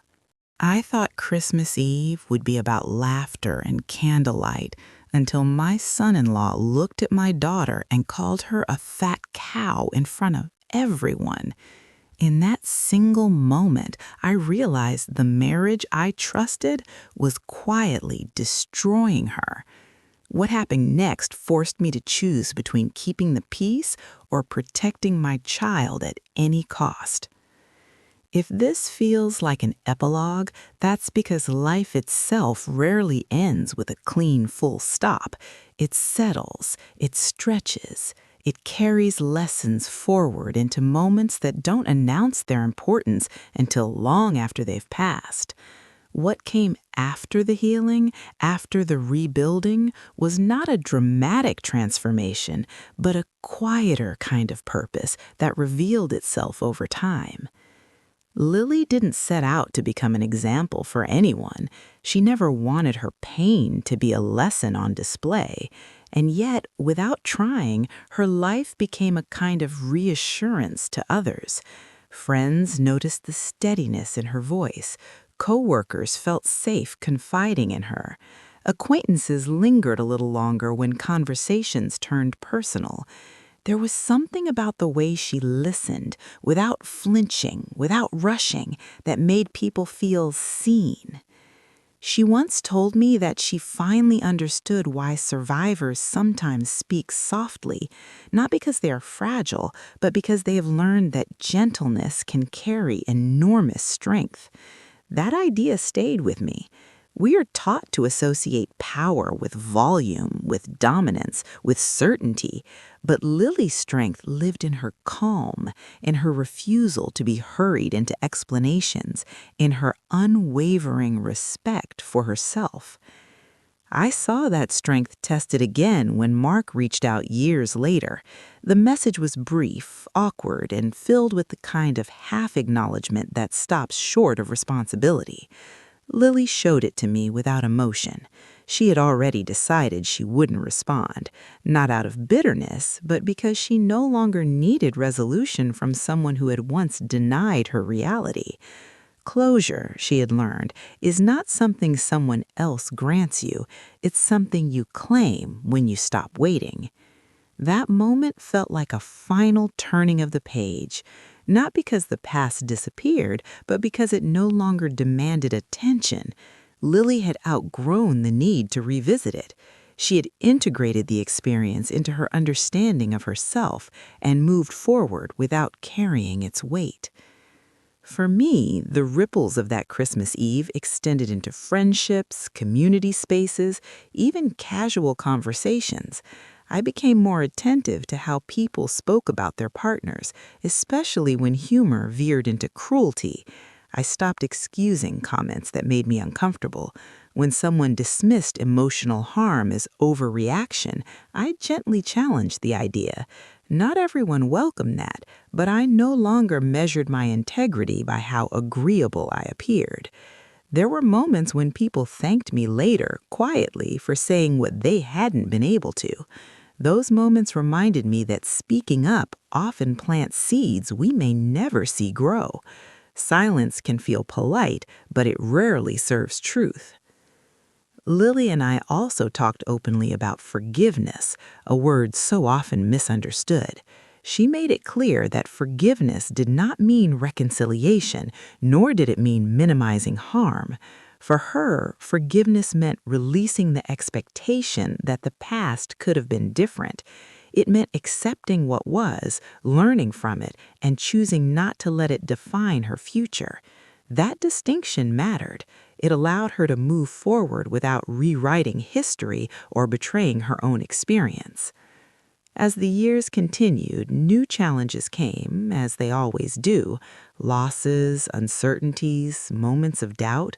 But Lily met them as someone who trusted her internal compass. She no longer second-guessed her right to take up space, to rest, to say no. Watching her navigate life with that self-respect was the most healing thing for me as a mother. It reassured me that the worst moment we endured together had not broken her, it had clarified her. I sometimes think about the families who will gather this year around holiday tables, carrying unspoken tensions, laughing a little too loudly to cover discomfort. I think about daughters and sons who will endure comments that chip away at them, and parents who will sense something is wrong but hesitate to intervene. If this story reaches even one of them, I hope it offers permission. Permission to trust that uneasy feeling, permission to ask the hard question, permission to choose honesty over harmony. Because harmony built on silence is fragile. It shatters the moment truth insists on being heard. Real peace requires courage. It requires someone to say, "This is not okay," even when it disrupts tradition, even when it changes relationships forever. Our family was changed by that night. Some connections ended, others deepened. What remained was real, and real, I have learned, is always worth the cost. Today, Lily's laughter fills rooms without effort. It is not performative or cautious. It is free. When I hear it, I am reminded that dignity reclaimed has a sound. It is light. It is steady. It does not ask for permission. If I could speak to the version of myself who set the table that Christmas Eve, unaware of what was about to unfold, I would tell her this: do not be afraid of the moment when everything shifts. That moment may feel like loss, but it may also be the doorway to truth. And truth, once faced, has a way of leading us home to ourselves. This story does not belong to anger anymore. It belongs to clarity, to growth, to the quiet, enduring power of standing beside someone you love and refusing to let their worth be questioned.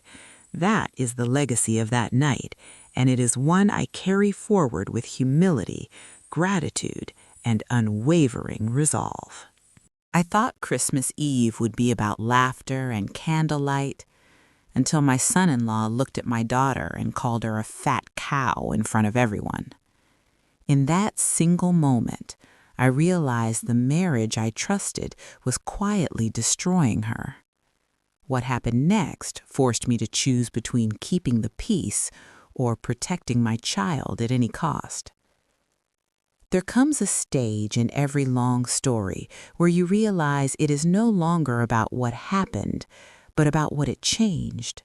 That is where this chapter lives. Not in the shadow of that Christmas Eve, but in the long daylight that followed it, in the way truth reshaped our lives quietly, persistently, without asking permission. Lily often says now that the hardest part wasn't leaving her marriage. It was unlearning the version of herself that had been trained to tolerate disrespect.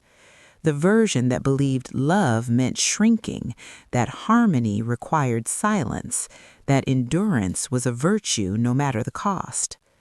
Those beliefs don't dissolve overnight. They surface unexpectedly, in small moments, long after the crisis has passed. I've seen it happen.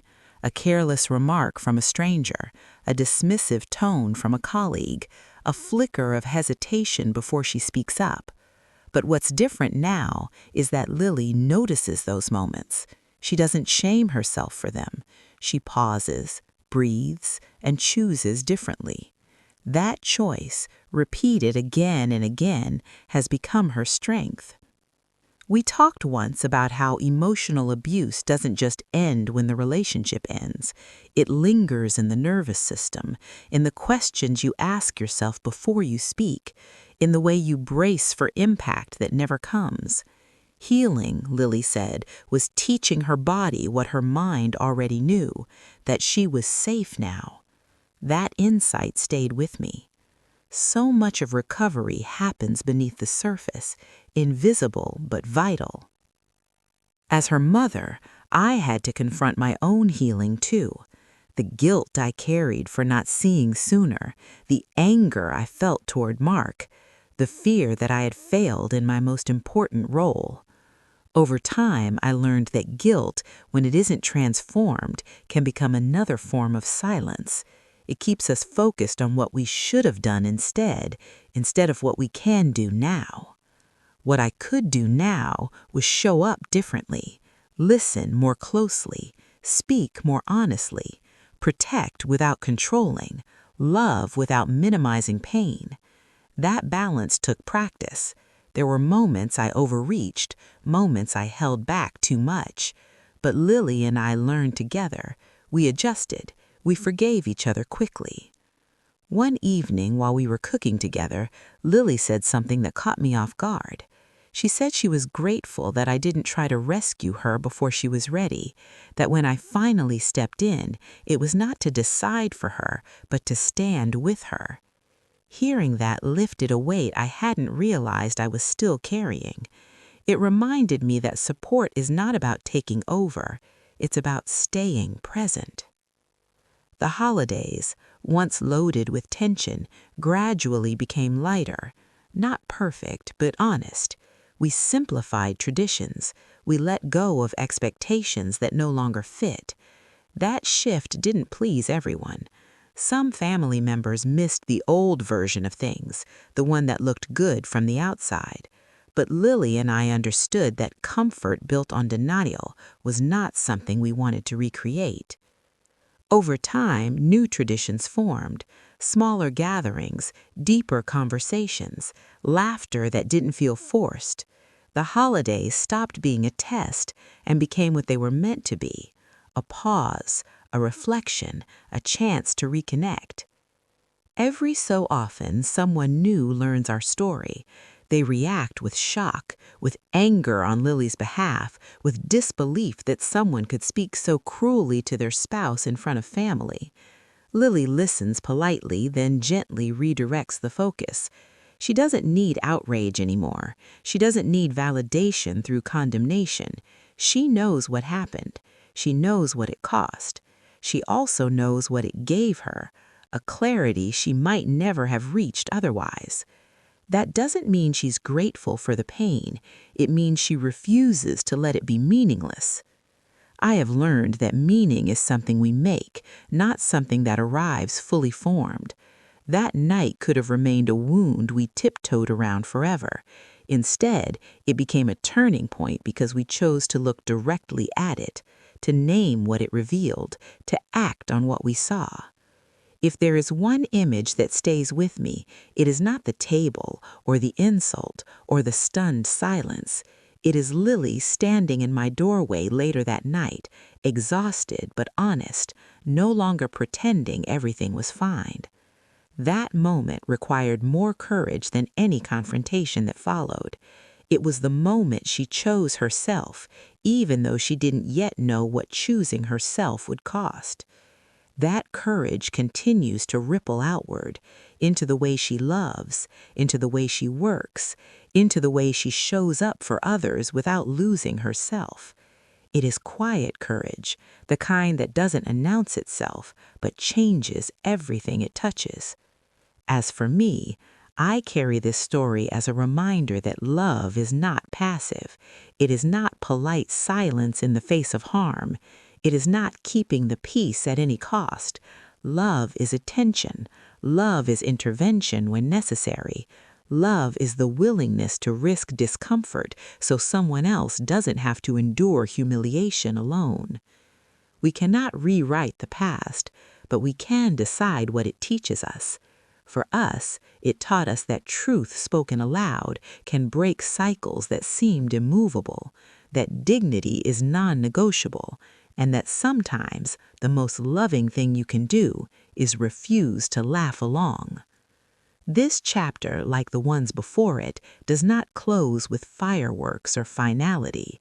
It closes with steadiness, with the quiet confidence of lives aligned more honestly than before, with the knowledge that even the most painful moments can become foundations for something better if we are brave enough to face them. I thought Christmas Eve would be about laughter and candlelight until my son-in-law looked at my daughter and called her a fat cow in front of everyone. In that single moment, I realized the marriage I trusted was quietly destroying her. What happened next forced me to choose between keeping the peace or protecting my child at any cost. As life continued to unfold, I began to understand that healing is not a destination, but a way of moving through the world. It changes how you listen, how you respond, how you decide what matters. Lily didn't wake up one day fully healed, but she did wake up each day more aligned with herself than the day before. That alignment became her anchor. She started making choices that once would have felt impossible. She changed jobs when a workplace culture began to mirror the subtle disrespect she had learned to recognize too well. She didn't wait for things to get unbearable. She trusted the early signs. When friends questioned whether she was being too sensitive, she didn't argue. She simply said she knew what didn't work for her anymore. That sentence alone marked a profound shift. I watched her grow more selective with her energy, not closed off, but discerning. She no longer felt obligated to explain her boundaries in detail or soften them to make others comfortable. There was no bitterness in this, just clarity. She understood now that access to her time and emotional space was something to be earned, not assumed. Our conversations changed too. They became less about processing the past and more about navigating the present. We talked about purpose, about what brings meaning beyond survival. Lily explored creative outlets she had once dismissed as impractical. She traveled alone for the first time, not to escape, but to experience herself without anyone else's expectations. When she returned, she told me she had felt grounded in a way she never had before. Being alone no longer felt like loneliness, it felt like ownership. There were still moments when the past surfaced unexpectedly, a holiday commercial that glorified endurance at all costs, a comment overheard in a store that echoed something Mark used to say. But those moments no longer pulled her backward. They passed through her like weather, noticed but not internalized. She had learned the difference between remembering and reliving. I, too, continued to evolve. I became more aware of how often women of my generation were taught to keep the peace, to smooth things over, to prioritize appearance over truth. That conditioning ran deep. I saw it in my own instincts, the reflex to downplay discomfort. But now, when that reflex appeared, I questioned it. I asked myself whose silence was protecting. The answer was rarely the person being hurt. Lily once told me that the most painful realization of her healing journey was understanding how normalized emotional abuse can be, how easily cruelty is dismissed when it doesn't leave bruises, how often victims are encouraged to be more understanding instead of being protected. That realization fueled her desire to speak carefully but honestly when the topic arose. She didn't preach, she shared. And in sharing, she gave others permission to reflect on their own experiences. I saw the impact of that one evening when a distant relative pulled her aside after a family gathering. They spoke quietly for a long time. Later, Lily told me the woman had recognized herself in parts of Lily's story. She wasn't ready to make changes yet, but she was thinking differently. Lily didn't see that as a failure. She understood now that awareness often comes before action, sometimes long before. That patience was something Lily had cultivated intentionally. She knew how overwhelming it felt when the truth first broke through denial. She remembered the confusion, the fear, the grief for what she had hoped her marriage could be. She honored that process in others by not rushing them. She trusted that everyone moves at their own pace, just as she had. As the years added up, the intensity of those early lessons softened into wisdom. Lily's life became less about proving anything and more about living authentically. She found joy in simple routines, in friendships that felt mutual, in love that didn't require her to disappear. Whether her future included marriage again or not, she no longer measured her worth by relationship status. She measured it by peace. For me, there was a quiet pride in watching her choose herself without apology. Not the loud, defiant kind of pride, but the deep, steady kind that comes from knowing your child is safe within herself. That sense of safety was something I had worried about for years without fully naming. Now I could finally rest in it. I often think about how one moment can change the trajectory of an entire family. That Christmas Eve did not just alter Lily's life, it altered mine. It altered how we related to each other, how we understood love, how we defined responsibility. It stripped away illusions and left us with something more durable in their place. There are still people who don't fully understand our choices, who think Lily should have tried harder, forgiven sooner, stayed longer. Their opinions no longer hold weight. Lily doesn't carry the burden of educating everyone. She knows now that understanding is not something you can force. It has to be chosen. What she does carry is a sense of integrity, a knowledge that she did not betray herself to maintain appearances. That knowledge sustains her in ways no external validation ever could. It is the quiet confidence of someone who has faced truth and lived. As I grow older, I hold this story close not as a source of pain, but as a reminder of what matters, that love must be active, that dignity must be defended, that silence, when it enables harm, is not kindness, and that sometimes the most loving thing you can do for someone is to stand up when they are being diminished, even if your voice trembles. This chapter of our lives continues, shaped by lessons learned the hard way. There is no neat conclusion, only ongoing choices made with greater awareness. But there is peace in that. Peace rooted in honesty, peace earned through courage. And if that Christmas Eve taught us anything, it is that truth, once spoken, cannot be unheard. It changes what we are willing to accept. It raises the standard for how we treat ourselves and each other. It becomes a compass, guiding us toward lives that feel whole.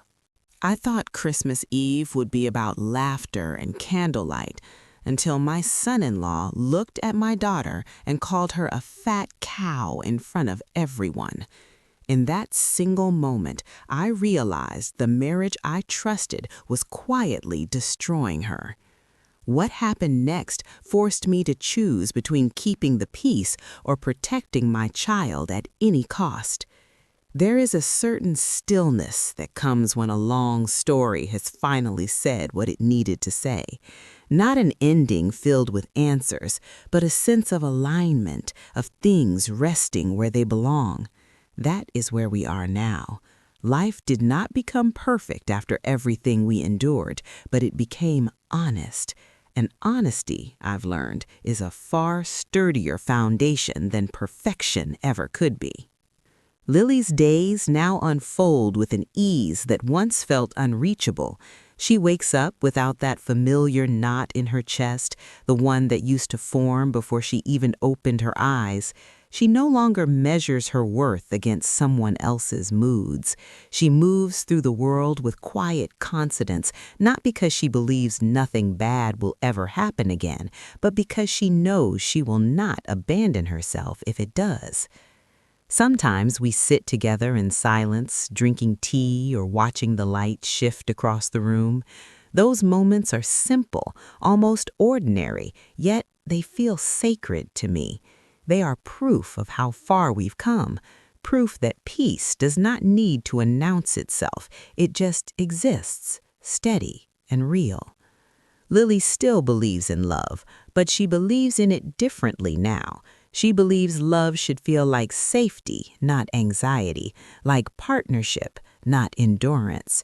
She has learned that being alone is not a failure, and being chosen is not proof of value. Her standards are not rigid, but they are clear. Respect is the baseline. Kindness is not optional, and cruelty, no matter how it's disguised, is a deal breaker. As her mother, I have grown alongside her. I have learned to trust my instincts more, to question silence when it feels heavy, to speak even when my voice shakes. I no longer confuse politeness with peace. I understand now that real harmony sometimes requires disruption, that love sometimes demands confrontation. There are still moments when I think back to that Christmas Eve and feel a flicker of sadness for the years Lily spent doubting herself. But that sadness is no longer sharp. It is tempered by gratitude for the strength she discovered, for the clarity that emerged when denial fell away. I remind myself that growth rarely comes without cost, and that surviving something hard does not mean it was pointless.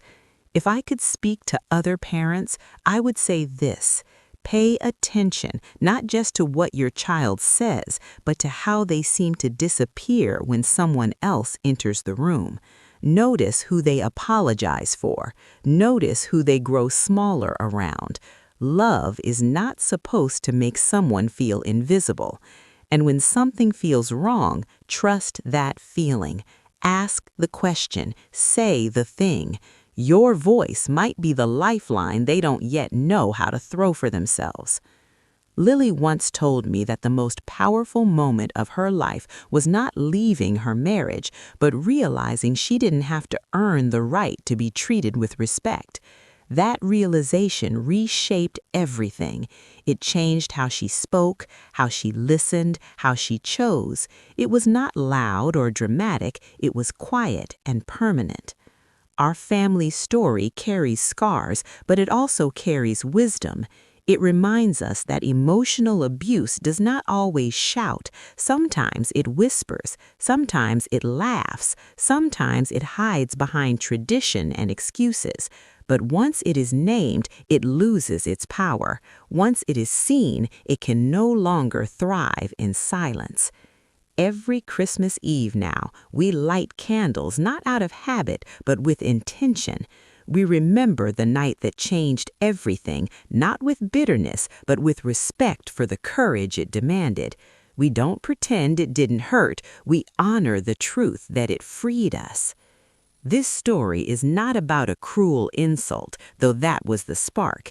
It is about what happens when dignity is defended, when silence is broken, when love refuses to look away.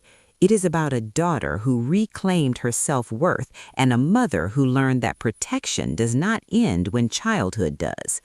If you are listening to this and recognize yourself in any part of it, know this: you are not too sensitive. You are not imagining things. Respect is not something you have to negotiate, and walking away from what harms you is not failure, it is courage. Our lives continue, shaped by that understanding. We are quieter now, but stronger, softer, but clearer. And that, to me, is the truest form of healing there is.